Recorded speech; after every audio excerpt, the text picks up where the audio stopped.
Okay, so welcome everyone to this special multi-chapter meeting. We have our special guest tonight, Selina Lai, who is joining us to talk about nutrition.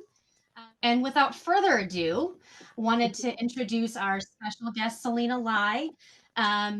So please welcome everyone, Selina. Selina is a registered dietitian as well as the Pacific Northwest chapter director.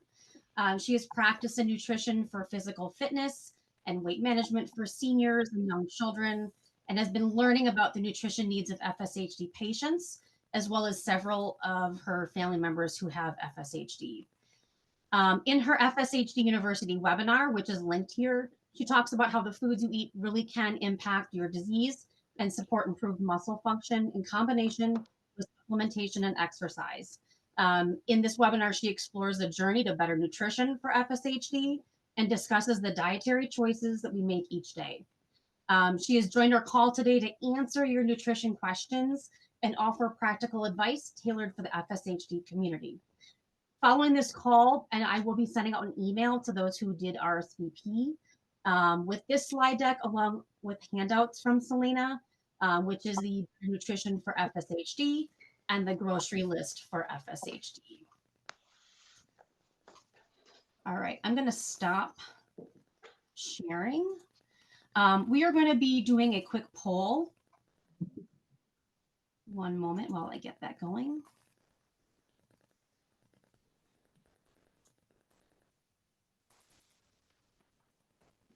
All right, if everyone could quick fill out the poll, there are only 5 questions. This will help us figure out how we should talk today. Correct.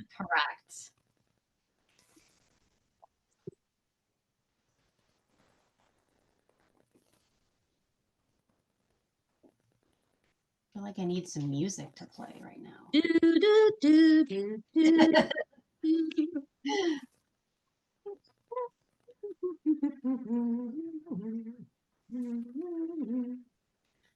Is everyone able to see the poll okay? Yeah, we can see it. Awesome.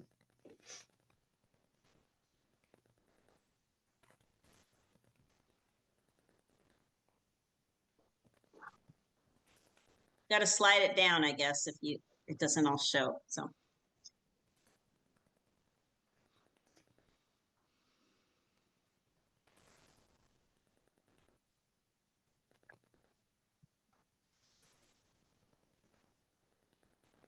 right, we'll leave it up here just for a little bit longer so we can get everyone to log in their responses.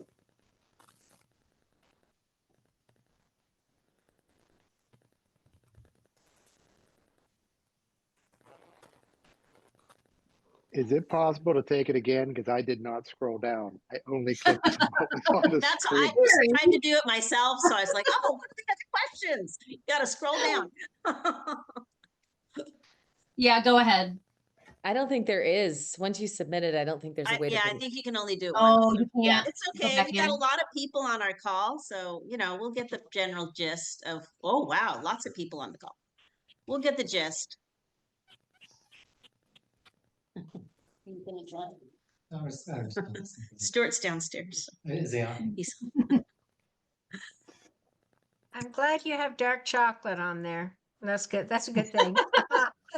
No coffee though, darn. But still, I'll take the dark chocolate. Well, I can add coffee to my discussion. There's something good about coffee and FSHD. So yeah, it makes life worth living sometimes. Also improves your fitness, your muscular endurance when you're doing exercise. Yeah. I took away so much from your webinar and started working in a different health perspective with supportive healthcare, and it just made such a huge change. And I was wondering if you wanted to talk a little bit about leaky gut, that kind of symptom. When you get around to that, might be something that might be worth mentioning. Intestinal health. Mm-hmm. Okay. I mean, some of the choices that you make here, like some of the things in that list are okay.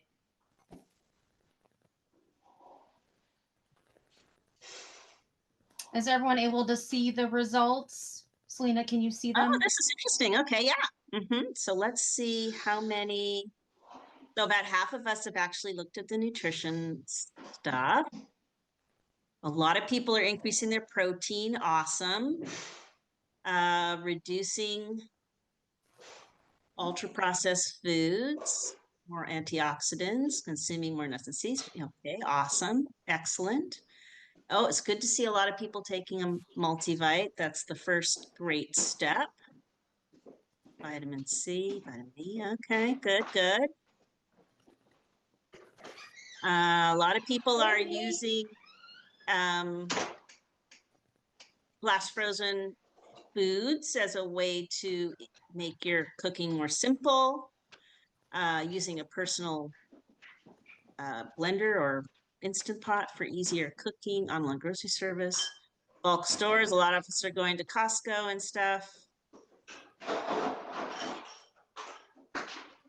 Oh, dark chocolate and berries and leafy greens. We are in a good place. We are in a good place. So creatine's not on there. Yeah, it is. Is it? Was it? Yeah, it is. Oh, wait. Yeah. There. Oh, As there. a supplement, Okay. 23% Yeah, of yeah. our folks are taking creatine monohydrate. So That the is- purpose, I can just start by saying the purpose of this list of supplements is that those are the ones that have been studied for patients with FSHD. So I just wanted to see how many people were taking those. Okay, so So um, I have a quick question about chocolate in general, since many Who's- chocolates contain, this is George, mhm, contain heavy metals. heavy metals, yes. Yeah. So you have specific brands? I encourage farm to bar. So I actually we don't buy Nestle or Right. anything like that.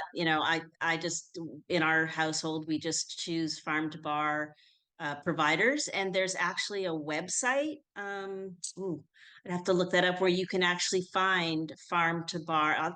I can get that for you guys if you're interested. Does that would be- include red grapes to red wine? If you like, we can do that. We're just here to have fun. So, Yeah, I was just trying to cut down on my cadmium. but there actually is a website for farm to bar chocolate providers, and I just found out about it recently, and I will get you guys the website. And it's like a map of providers throughout the world that do farm to bar type chocolate, dark chocolate. So anyway, okay, so let's just, I guess, with that survey, it looks like half of us have some idea about nutrition and FSHD, and people are making some changes, but maybe there's room for more. And I think my starting point today will just be, my thought was just, I have 4 basic steps in this diet for FSHD that I kind of came up with. And I think maybe that's where I'm going to start. I'm not going to go into a lot of detail, but we'll start there, and then we can see what people are really needing help on trying to perfect or find places in your diet where you can do a better job. So, or something you want to improve. So that's where I think I should start. So let me go ahead. Can I share my screen, Jenny? Yeah, go ahead. Okay, because I'm just going to use the simple, I mean, I have my full slideshow. Ooh, I don't know, I can do both, but my slideshow is very detailed. Okay, so let me.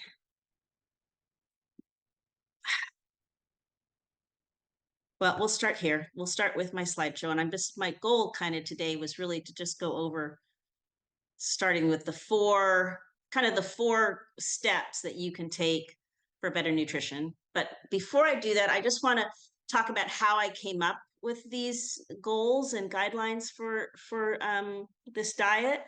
And you can think of areas of research that are somewhat connected to FSHD, where we can learn about how diet impacts muscles. there's the body of research about exercise and nutrition.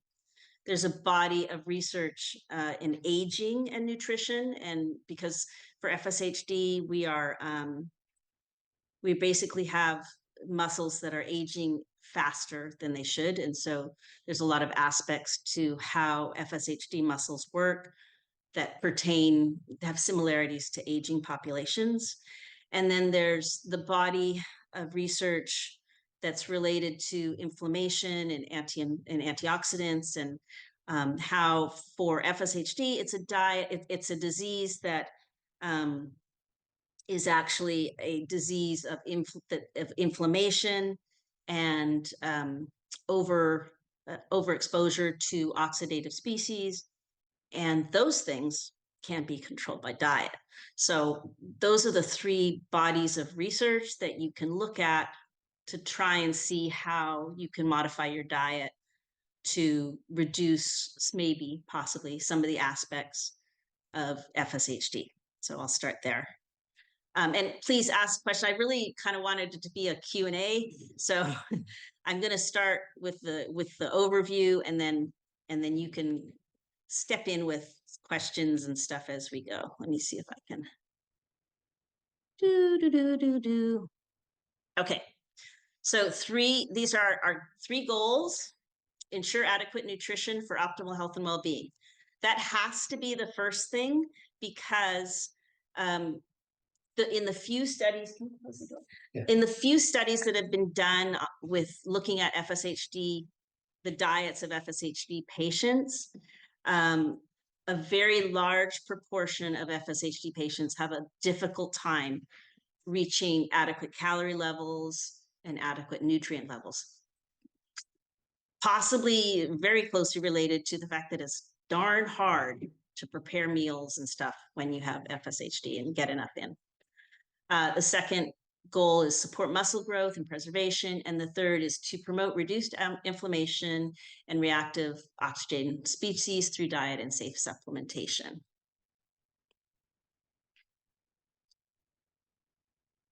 Okay, so here's our key takeaways. And the first one is at least 1.5 grams, consume at least 1.5 grams of protein per kilogram of body weight daily. And that is the minimum goal for senior individuals, people over 65. If you're a physically active senior, the goal is up to 1.6 grams of protein per kilogram. And I have a slide later on that has the numbers here. But this is probably the most important thing, to try and make the muscles that you have work as well as they can. Okay, so the second bullet point here is that animal protein sources stimulate protein synthesis in muscles better than vegetable protein sources. So in general, you want to be consuming protein sources from milk, dairy, fish, chicken, beef, that type of thing. If you are a vegetarian, there's some ways you can improve the way that vegetable proteins promote muscle synthesis, and I'll talk a little bit about that. But in general, animal sources are much better. The bullet 3 I've already talked about, that we've got increased reactive oxidative species that are causing our disease and making it worse. And dietary supplementation with key antioxidants may help. So there have been some studies that have been done using a combination of antioxidant supplements, and it does seem to have some positive effect on the muscle function. And as I said just a second ago, many FSHD patients don't consume adequate calories and thus have difficulty just meeting daily requirements. So there may be a need to simplify meal preparation that may help patients improve dietary intake. Okay, so just going to do the first slide is step 1, and we can just stop here for a minute and just talk about protein, and you can ask me your questions as I go into this. One of the things that that maybe the FSHDers in general don't think about when they eat is that the essential amino acid leucine acts as a stimulator for skeletal muscle synthesis. So if you consume a meal with 2.5 to 3 grams of leucine in it, which is really just a regular portion of protein, somewhere between 3 to 4 ounces of protein, you will have a stimulating effect of muscle protein, of muscle synthesis. It will synthesize muscle. So it's when you're thinking about eating for FSHD, it's actually better for your muscles to consume meals, not to be a snacker all day. So you want to have like 2 to 3 solid meals that have a good protein source, rather than being sort of small meal all day, which some people may be doing. And it's better for FSHD, for muscle synthesis, if you have actually meals. So, okay. So I'm gonna stop here and let you guys ask me questions about protein. Does anybody have questions about protein sources in their diet, using protein powders, anything like that? This is George again. Question on plant protein versus animal protein. So animal protein has so much other things in it. It can also cause inflammation. So seems like maybe a balance of, where do you want the inflammation from? Well, are you specifically thinking of red meats or Certainly red meats, definitely. Yeah, I mean, red meats are probably not the first choice for most people these days. I mean, and you tend to avoid those anyway, but yeah, mostly yeah, I mean, because if you use almost any other source, if you're using dairy or chicken or fish, those things do have less inflammation than you might get from red meat. Yeah. Yeah. So I'm not saying red meat in particular. I think most of the whey protein sources that, if you're using a supplement, if you're using like a protein powder, most of those come from dairy. Yeah.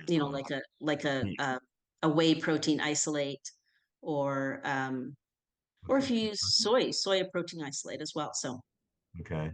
Yeah. And then there's also the spreading out, since we can only store a certain amount of protein time. So certainly, I guess that's what you're getting at with eating Right. X number of solid meals a day. Okay. That Yeah. makes sense. Yeah. And then something else just to consider is that some people are using protein powders as a way to simplify getting your protein intake.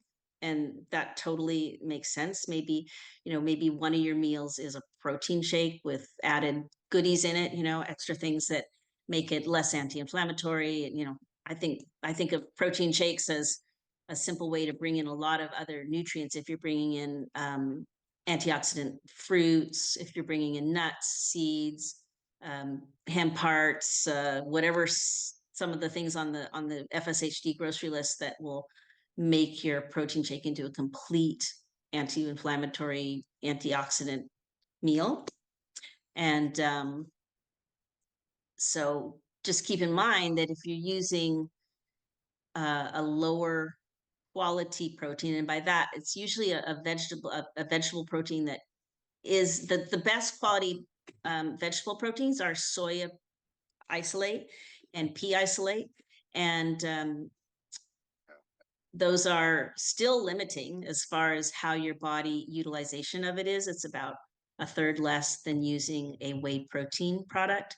However, you can increase that by, adding in some whey protein, or having an amino acid supplement with a vegetarian protein powder. So, there's a lot of ways you can get around that, but I'm just gonna, okay. So that's just something to think about. Any other questions about protein? Oh, I see a hand up, Jason. Hi, yeah, quick question. So you mentioned that the guidance for grams of protein per day based on a body weight was 1.5 times your body weight in kilograms. I guess you specified this was for older folks. Is the guidance the same for oh, I see. Okay.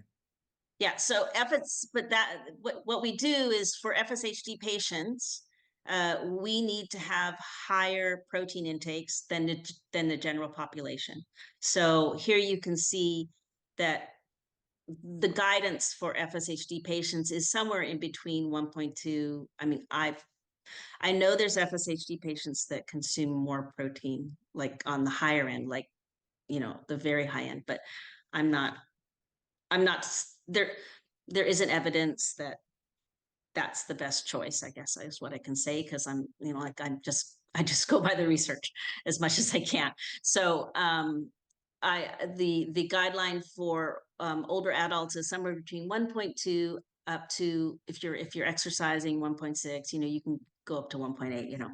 It's I see. What is the age range for older adults, and what would the guidance change for folks in their 20s or 30s? For FSHD patients, I don't know if that's been studied, but I would say that for all FSHD patients, you want a minimum of 1.2 grams of protein per kilogram body weight. Got it. Thank you. Yeah. Mm-hmm. Okay. Any other? Oh, and Marianne. Yeah, Marianne. Hi, Marianne.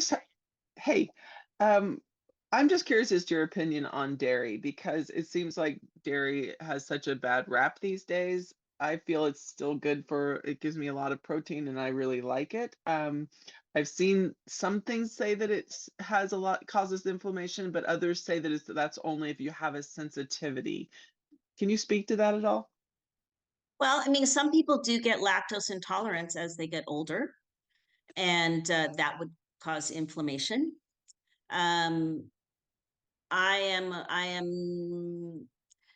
There's also some genetic things, like culturally, if you're Asian or if you're Latin, sometimes you have more propensity to intolerance of lactose. I am a believer in consuming dairy foods as you get older. I believe that we should continue to consume them. Thank you. That just validates Yeah. the fact that I don't want to change. I love a lot of dairy. And, Thank you. and you have to just, there is not a one size fits all here. Everybody needs to find what I call their practically perfect diet. So if you're someone who loves dairy products, then good on you, because there's a lot more potential to find good sources of high quality proteins that will fit an FSHD diet. It's harder for people who are lactose intolerant, and soya-based milk products or peas. There all are alternatives, and you have to go with those alternatives if you can't drink milk. But you can also use fermented foods, which have less lactose in them. Even the whey protein isolate has very low lactose in it if you're looking for a protein supplement. So, you have to find the right product that's going to work for you. Okay, I see Lynn and George have a question. Can you talk about how this all fits into intermittent fasting, or if it fits in that 8-hour window, the absorption of protein? Well, again, I think the key thing for intermittent fasting is you have to eat meals. You can't just be like a grazer. You have to eat meals. If you can eat 2 meals during your day, then you're getting 2 to 3 meals during your day. You're getting enough protein, and that there's some people who don't think that intermittent fasting is the best option for FSHD patients, because you're leaving your body for a long time without a protein source. And I know it's supposed to be regenerative and things like that, but there's some controversy as to whether that's going. But if you're doing intermittent fasting during the time that you are consuming, that you're eating, it's very important that you consume 2 to 3 meals during that time. Right, but if you if there's a limit on is there a limit on how much your body can of is there a limit of how much of the protein your body can process at one time? Yes, it's about yeah. Mhm. So then you can try and fit 3 meals into your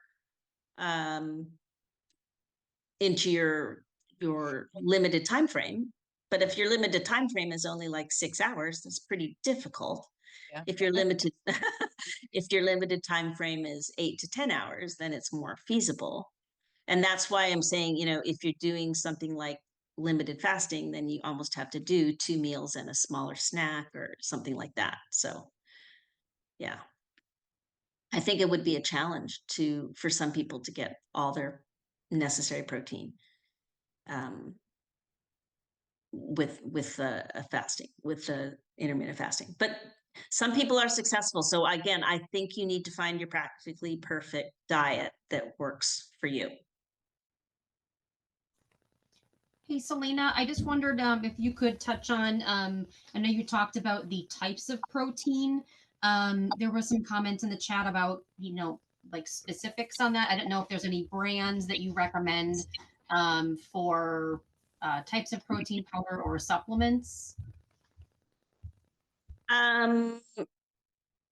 Okay, I can talk a little bit about that. I in some ways, I don't like, I mean, in our family, we've just used 2 different kinds of protein powder.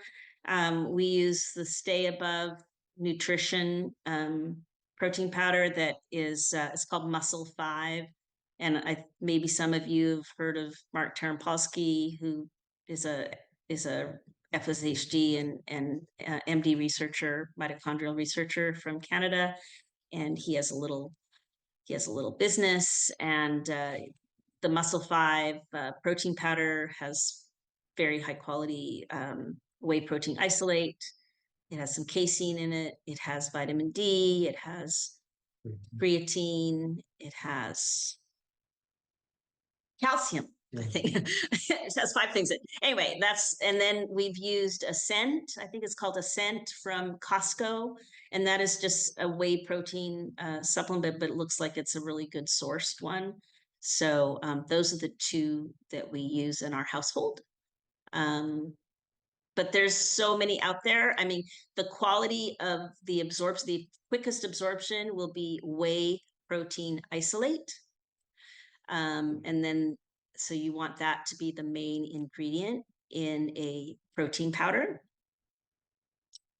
I think it's absorbs within an hour or so. And there's also consider if you're exercising your protein, you know, if you're using a whey protein shake after exercise, then it should be immediately after you do your workout. So. Okay, more questions about protein? Any thoughts on protein? So 3 to 4 grams of, I'm going to move my thing back. So I say on there 25 to 30 grams of protein. So that is somewhere between 4 to 5 ounces of protein.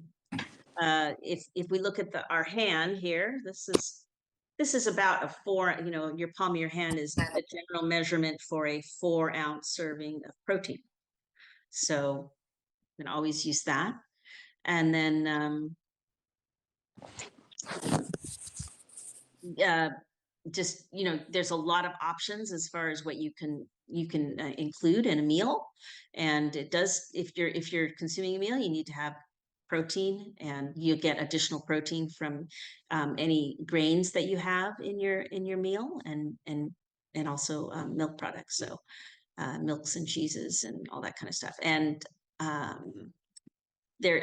have created a grocery list for FSHDers, so that is either in your, maybe Jenny can put it in the chat so that people can kind of look at that and see all the different kinds of protein sources that could be included in your diet. Okay, any other questions about protein on the top of off the top of your head? Does that help at all? Is that thumbs up? Yes, I have a question. Yes, thank you very much. Okay. Guests, I hear one more question. Yes, I have a question. Okay. The protein powder that you mentioned from Canada, Mm-hmm. I contacted them and they said they cannot ship into US. How do you How get long it? ago was that? I think it was about a year ago, maybe a Okay, year and a half. they're shipping to the United States now. Oh, they are. Yeah, they are. And do you think you could post the information on the email after the? How after about if this? I give it to Jenny afterwards and she can add it to the list. Jen, is that okay? Yep. Yeah, I can add it to the post. Yeah, the post. Post session email. Yeah. Yeah. I see. Thank you very much. Thank you. Okay, you're welcome. All right, so that's the first. Okay, go ahead. Another. Just said, sorry, one other little thing. Yeah. I got my physician to prescribe vitamin C, vitamin D, and calcium, so they're can be taken as a medical expense. Yes, yes. Actually, I think that's a great idea for a lot of FSHD patients. Yes, they can be it can be written off as a medical expense. Yeah. Okay, I've just told you about protein basics, pretty much. But leucine is the critical branch chain amino acid that acts as a stimulator of skeletal muscle synthesis. It's metabolized directly in the muscle cells, not in the liver. And that is why you need to have proteins at your meal. Let's see, most efficient protein utilization, eggs and dairy. Whey protein, Consistency too. Consistency Just of having the protein, like Oh. that's good when I did. my husband Russell is next to me and he's like, if you're using a protein shake, make sure you do it consistently, because if you get in a situation where you're doing a lot of exercise and you end up not having your protein shake, like if you're traveling in France and walking miles every day and forget to bring your protein shake, it can have a really contribute to a lot of fatigue. So something to think about. Okay, I've done the protein basics. And we've pretty much already had a discussion. I'm not going to go over this this food diary because okay. Let's do step 2. Okay, step 2 of the FSHD diet would be to add more foods that are anti-inflammatory for FSHD. And most of us already know what these foods are because they've been promoted for reducing heart disease and cancers and arthritis, all of which have aspects that are related to inflammation. So these are foods that if we consume more of in the FSHD diet, theoretically, it should also have an impact on your FSHD and reduce inflammation. So let's just go through this list. Nuts and seeds are sources of monounsaturated and polyunsaturated fatty acids. Now, you may or may not have heard about the ratio of omega-6 fatty acids to omega-3 fatty acids in the American diet. In the American diet, we eat too many omega-6 fatty acids that come from refined oils, mostly in our diet. So there are a few oils like olive oil and avocado oil and coconut oil that are less refined, and they have omega-3 fatty acids in them.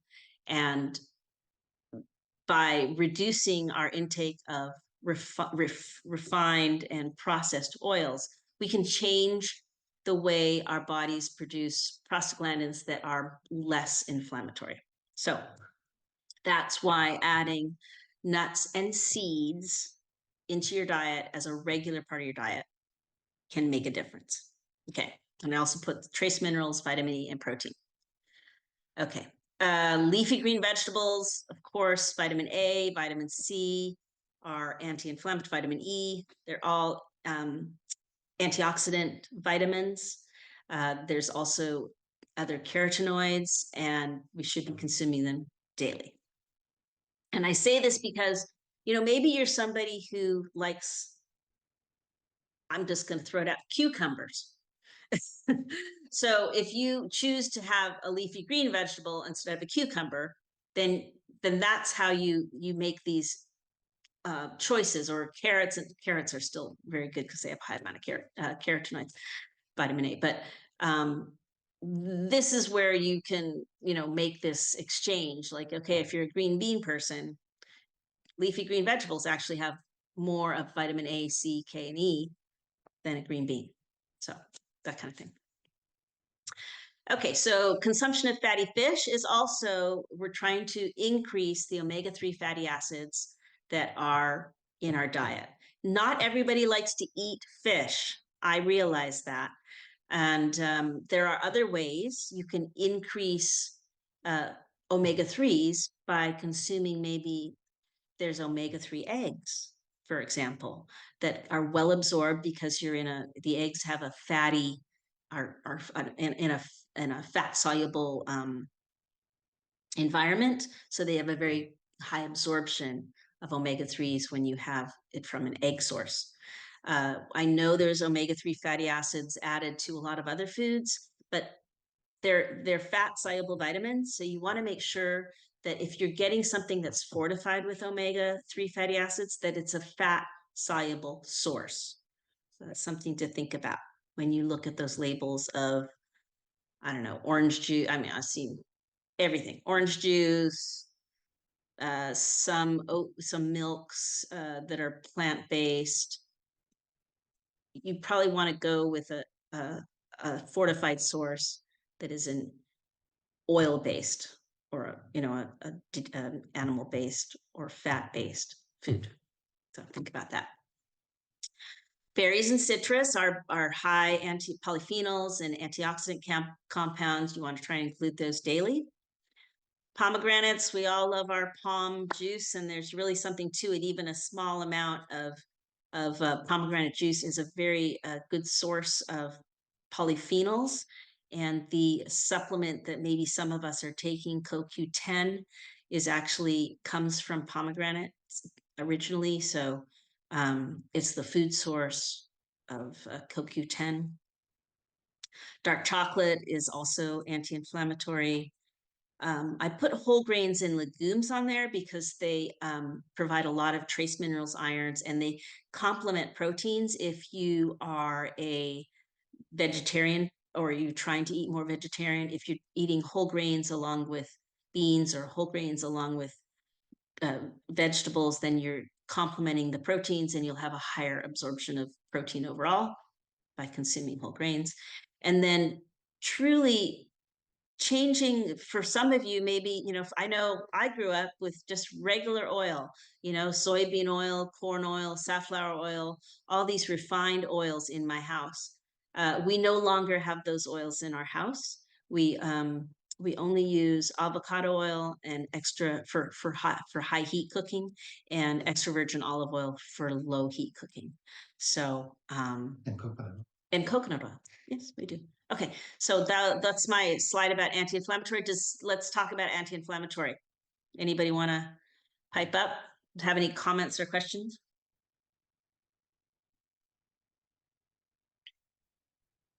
How big of an issue is it? We hear a lot about it, but for FSHD, how much should I worry about it? Worry about inflammation? Yes.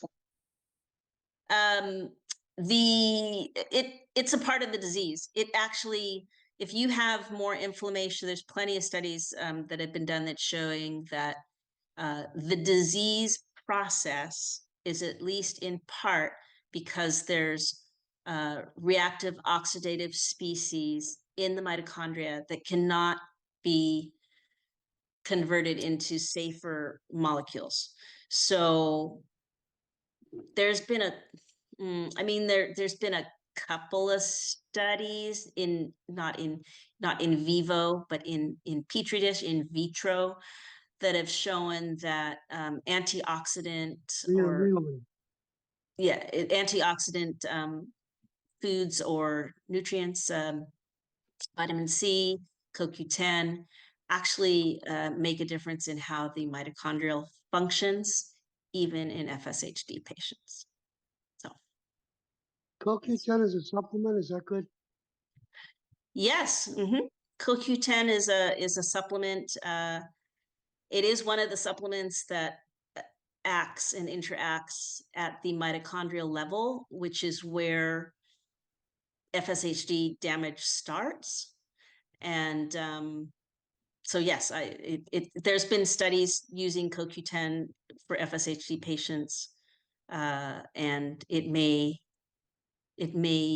improve muscle function slightly. I've been taking that magnesium. Pardon? I've been taking that magnesium. Okay, well, magnesium is a macro mineral that is important for muscle function. So, but magnesium has not been studied specifically in FSHD. But if you're, a lot of seniors take calcium and magnesium as part of their supplement regimen, and as long as you're taking it at the levels that are, recommended, then you're cool. Can't be doing probably helping you out. So, thank you. Yeah, you're welcome. Any other questions about any of these foods? I have to say, I've lived my life preferring to eat, but I have realized that there's studies that have now come out saying that for FSHD patients, it's probably good to take at least some supplements, at least a multivitamin, and probably some additional supplements if you're comfortable doing that. So, Selina, do you have an opinion on whole eggs versus egg whites only, and hard cheese versus soft cheeses? I wish I could say there's a really big difference. Hard cheeses have a very high content of leucine. So things like Parmesan, Reggiano, and those hard cheeses are very high in leucine, but so are soft cheeses. But but actually the hardest cheeses have the highest levels of leucine in them. And then what was your other thing about eggs? Egg whites are more concentrated protein sources. But the yolk has good fats. So if maybe you balance it out, maybe you have one full egg and you have more egg yolks if you're trying to get that full 25. One egg has 7 grams of protein. So if you're trying to get your full dose of protein, in the breakfast using eggs without adding other things, then maybe you want to have some egg yolks, 1 egg yolk, and what would be the equivalent of 2 egg whites or something, something of that nature. Thank you. Yeah. Any other questions about this topic? I saw a good question, the last question in the chat by Tom. I don't even see the chat here. Where's my chat? Oh, it's up here. Is these research studies, were these megadoses of supplements or just normal amounts? I'm going to get to that. It's pretty normal amounts. It's not megadoses. It's not. In unpublished data, CoQ10 unfortunately did not target the mitochondria. Yes. Yes, MitoQ, but I don't know if you can get MitoQ. Lynn Fisher put in the, just to me, I guess. Yeah, I know about that one. You can buy it online. It's expensive though. Yeah. And it hasn't been officially studied in humans. So, there's some risk there. How many milligrams of CoQ10 were studied? I believe it's 200 milligrams, but we'll get to that. Story of your gut. I did. Okay. I'm just reading your comments in here because I didn't grocery linen. Okay. All right. That's good. That's good. Jenny, you can go ahead and help me follow the chat as I'm talking, okay? If you see something important in there. Yeah. Will do. Okay. Okay, this next slide is items to avoid or minimize. So ultra processed foods is a pretty new concept that really focuses on our foods that are the most highly processed, we've taken apart a food, deconstructed it into its components, and then tried to recreate foods. These are our truly processed foods. Everything from, everything on that shelf in the center of your grocery store is an ultra processed food. Most studies have shown that these types of foods have potential to increase inflammation significantly. It may be because we're not accepting a food in its natural form. There's all kinds of components in the foods that we eat naturally that we don't account for necessarily.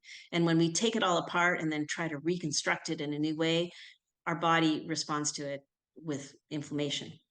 So really trying to avoid our processed foods, sadly, everything from granola bars, cereal, processed packaged foods, things like that. Oh, somebody listened to some good music.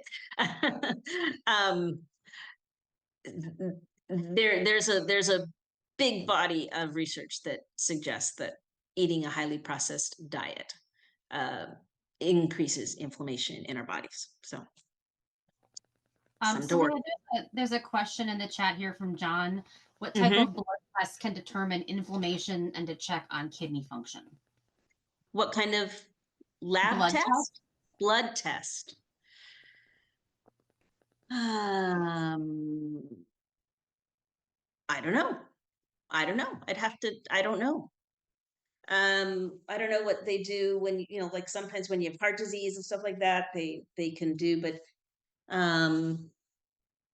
it wouldn't be in a regular blood panel. So what comes to mind is the prostaglandins of the blood. But I guess we can look it up and see. Yeah, it's not a question that I can answer off the top of my head. Okay. What about gluten? So some people have gluten sensitivity and leaky gut. Kathy was talking about that.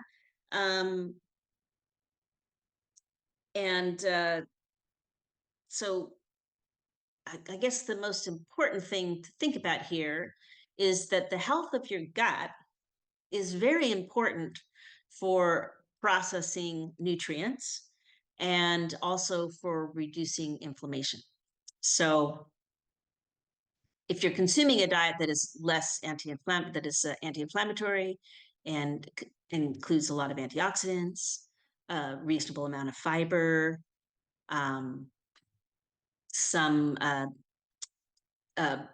some type of fermented food, it's your choice kind of thing. It could be kefir, it could be kombucha, it could be yogurt, it could be tofu. There's several. It could be not, if you're Japanese, it could be the stinky tofu.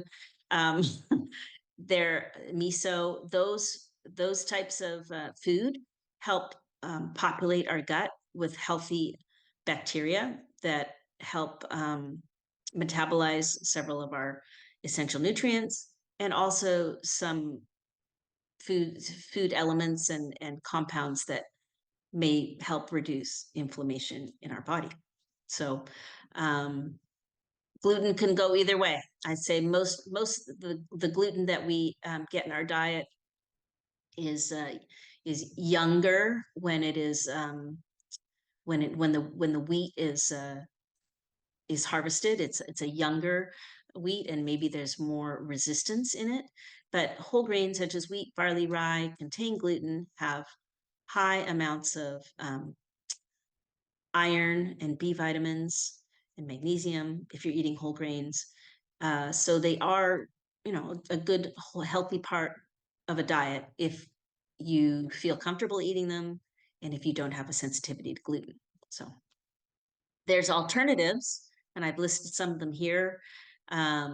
Gluten-free alternatives like quinoa, black and brown rices that are a little different, buckwheat, amaranth, and even corn.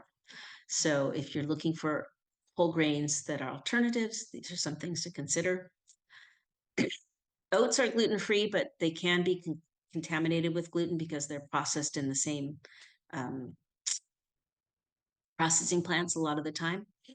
And then if you're going gluten-free, just remember that a lot of foods that are gluten-free are highly processed.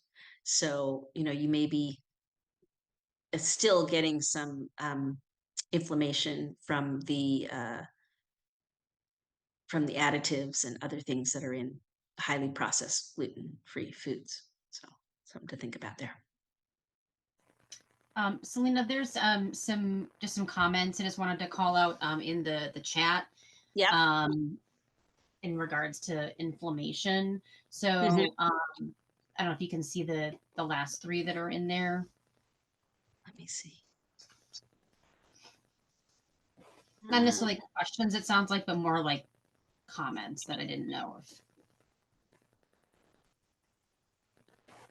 CRP for inflammation. It says, tell your doctor about the increase in protein intake. CRP.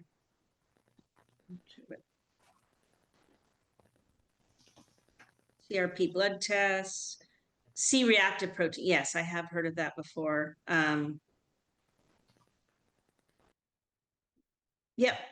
Yeah, that's yes, I have heard of that before. Yeah. Okay, good. Any comments about gluten? Okay, cool. We're getting through this. Okay, this is the page that I was talking about with what has been studied in FSHD patients. So combinations of antioxidant vitamins have been studied in FSHD patients.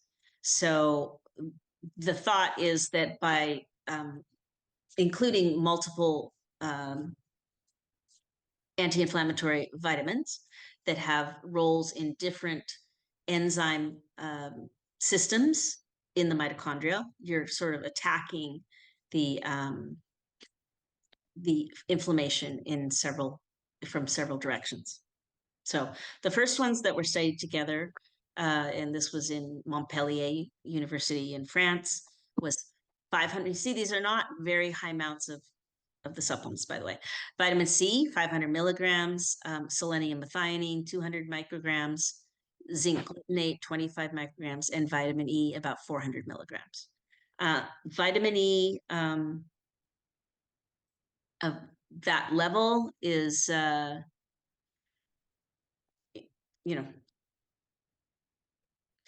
it's not that high, but there is a relationship. I guess I have to say this, between vitamin E supplementation and a high, I think it's PSA, prostate level PSA, I think it is.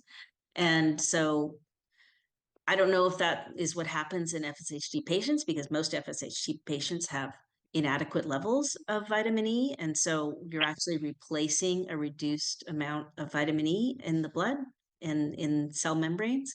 So I just want to bring that point up, because somebody asked me about it on one of my other talks and I hadn't seen that before, but then I looked at some of the research, and in males, there is some relationship between vitamin E supplementation and enlarged prostate.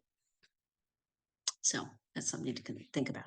Okay, and then the second group of compounds that were studied together is CoQ10, creatine monophosphate, alpha lipoic acid, and vitamin E.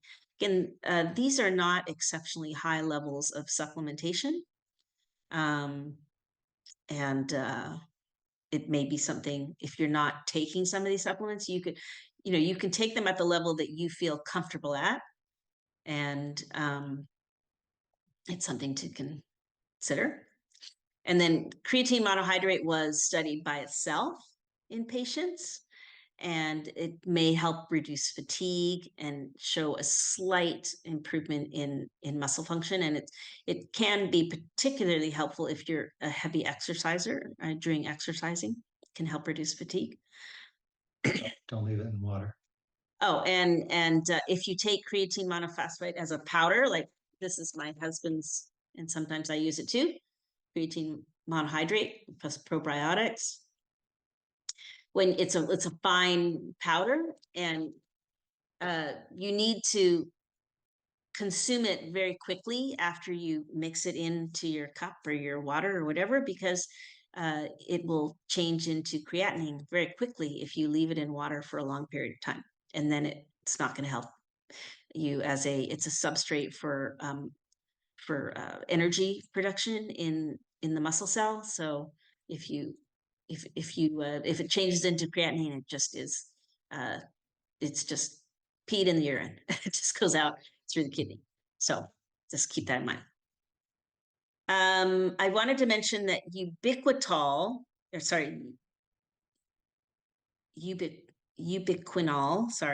is the active form of CoQ10, and studies have shown that it's better absorbed in people over age 55.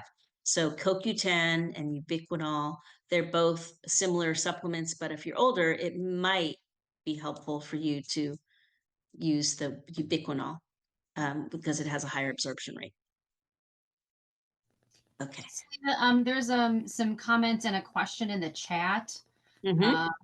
The first comment is from Lynn. I'm guessing this is for the P&W area. Super Free Bakehouse is in Everett and very much limits the set of ingredients used in their baked goods.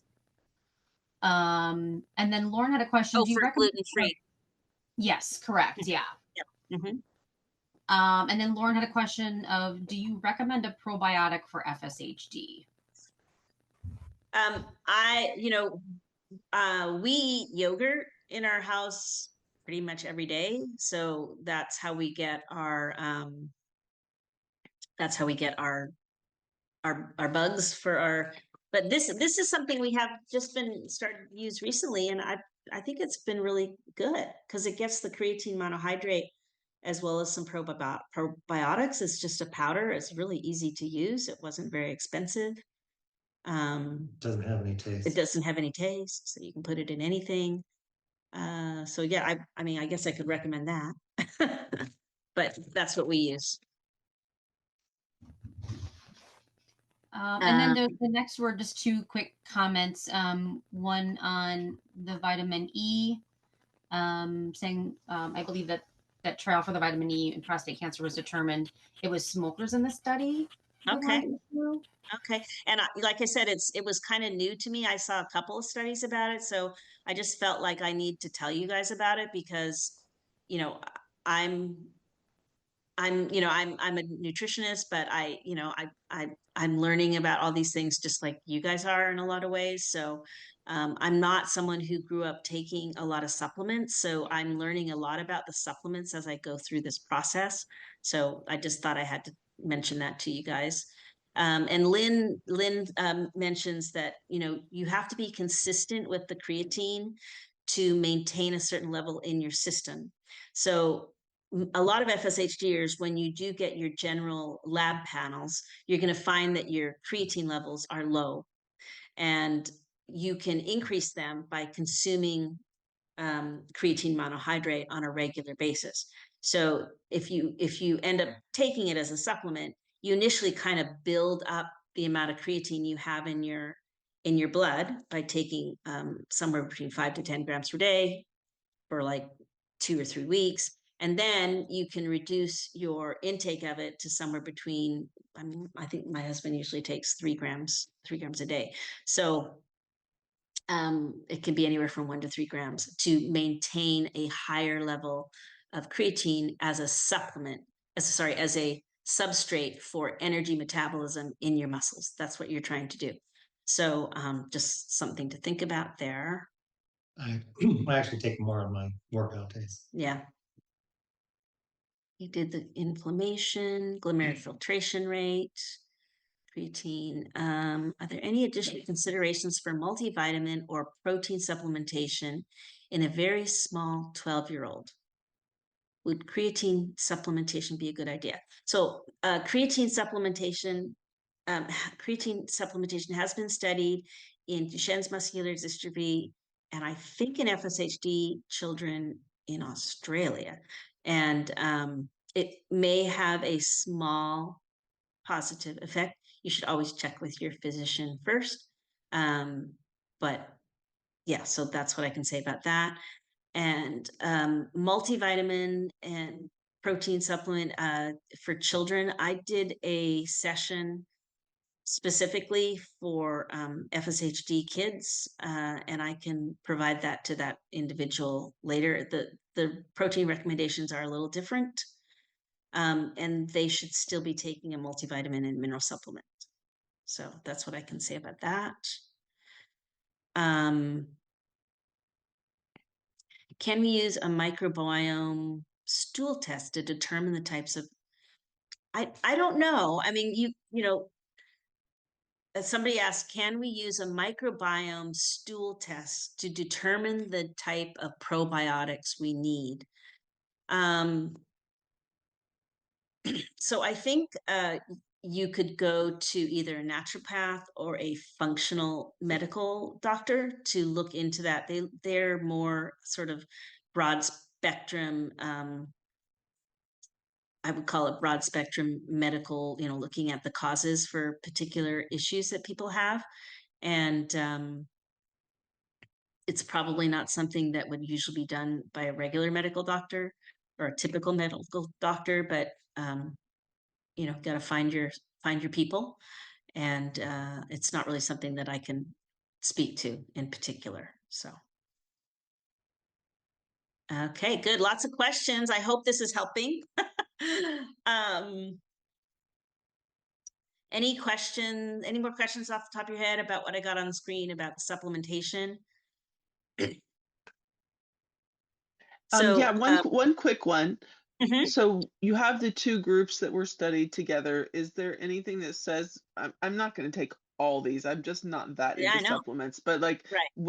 does it seem like if you were to choose one of these groups that one would be more efficacious than another? Are you a physically active person? Do you work out several times a week, or?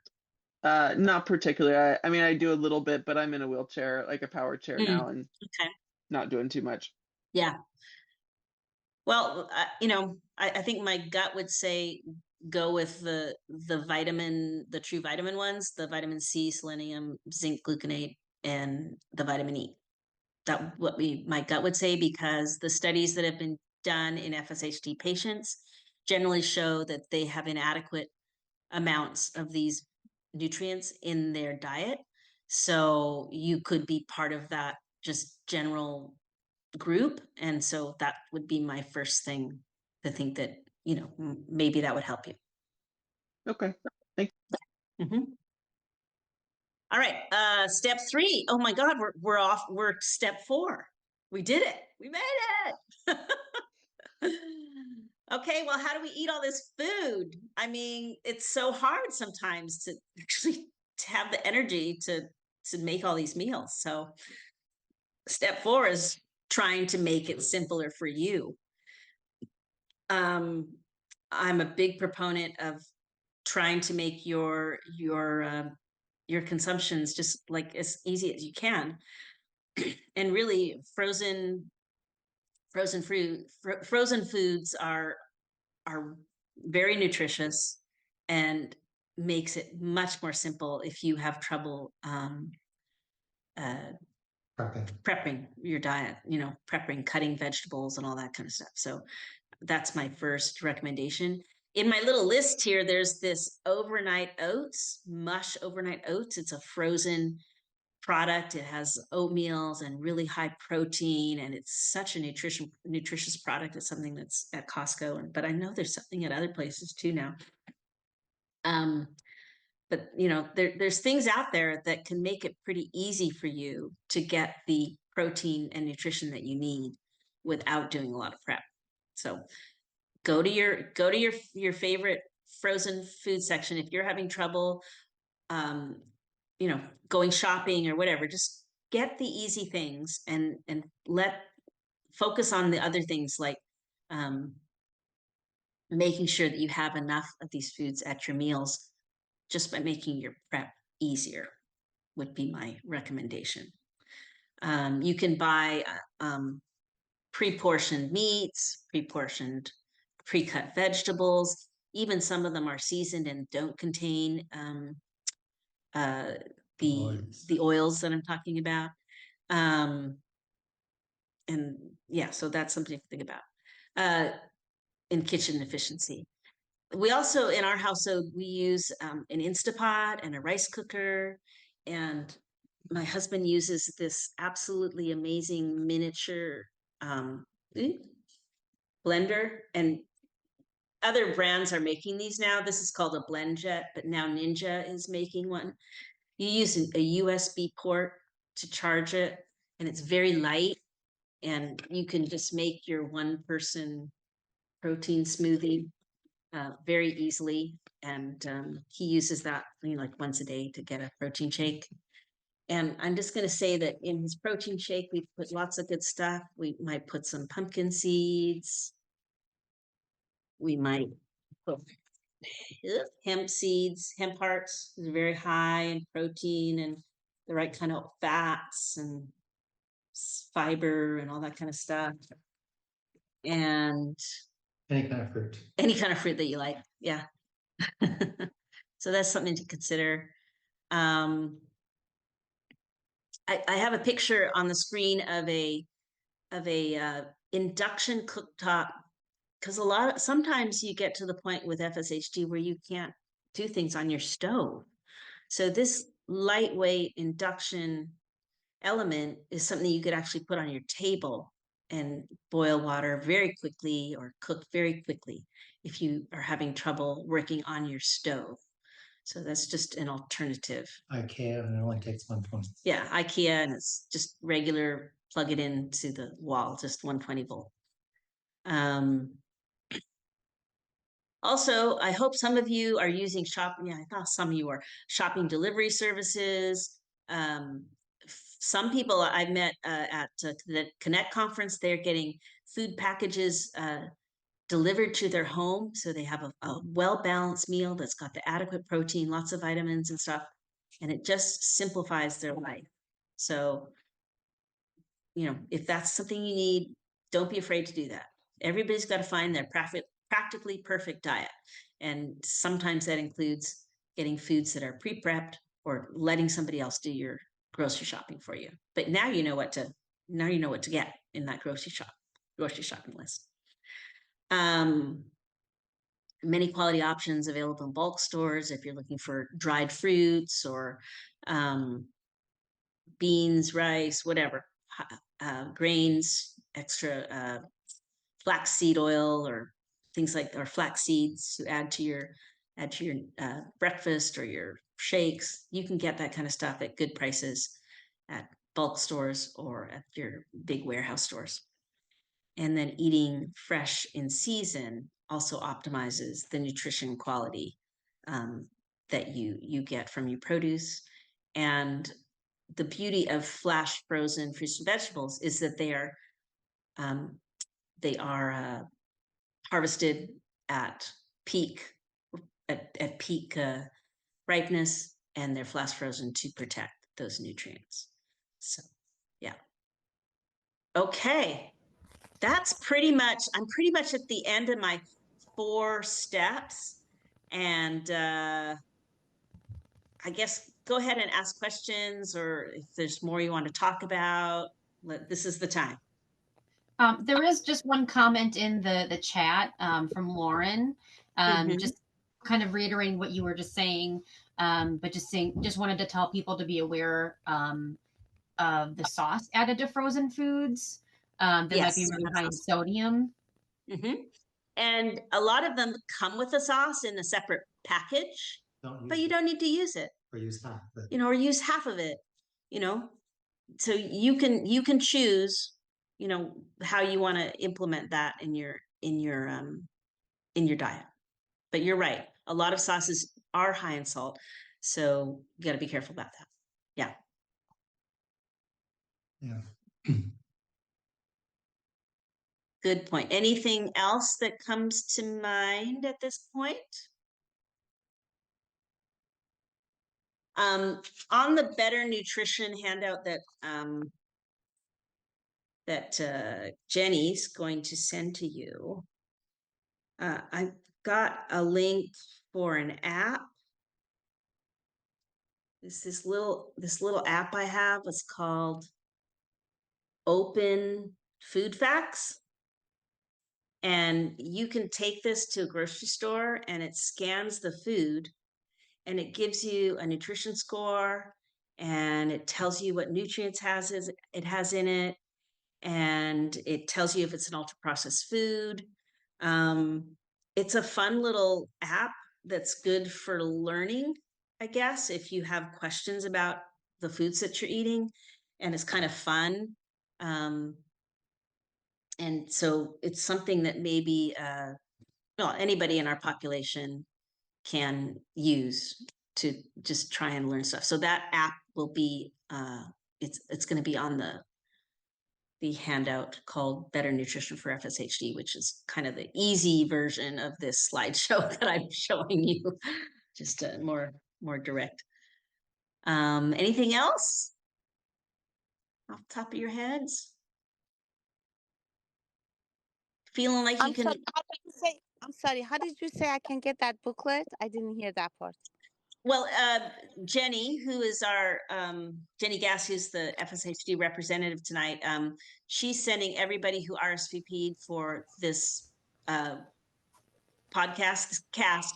She's sending everybody my handouts, and it'll be on there, the link. I see. But just so you know, I didn't RSVP because I didn't know what time I'm going to be available. I just logged in. I'm sorry. I logged in at 4, but I had not RSVP. I'm sorry. Oh, okay. Shifra Ellie. Yes, we'll find you, Shifra. Are you part of the FSHD community? Are you in one of the chapters? Yes, I am in California, Los Angeles. You're an LAer? Awesome. I'm used to be an LAer. Oh, there is nothing here. Don't miss it. Do not miss it. Well, there's fires, there's floods, you know. Yeah. I will find your email and make sure that you get a copy of that. Thanks, Jenny. Thank you. Yeah. Okay. Okay. Anything else? Do sugar-free chocolates? Yes. Sugar-free chocolates that are dark chocolate, 70% cocoa or more, have the same health benefits, maybe even more because they got less sugar. Yeah. Definitely. So that's a question on here. Yep. Okay. How are we doing, everyone? Feeling good? Feeling like you can attack this? Yes. Thank you. Okay, awesome. Okay. Well, I'm gonna stop sharing then, I think. Maybe. Can I stop sharing? How do I do that?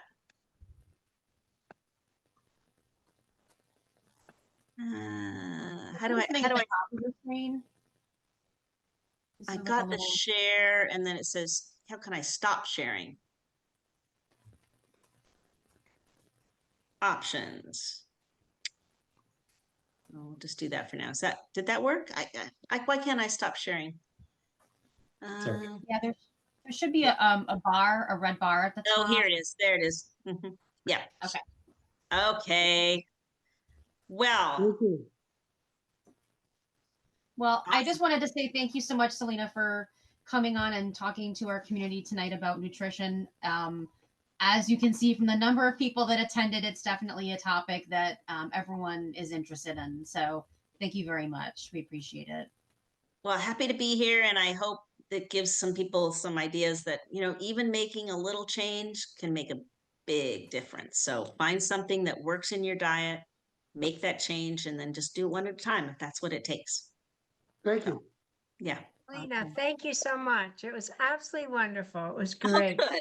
Good. Thank you. Fantastic. All right. Thanks. Thank you, everyone. Nice to see everybody. Thank Okay. you. Thank you, everyone, for joining. Yeah.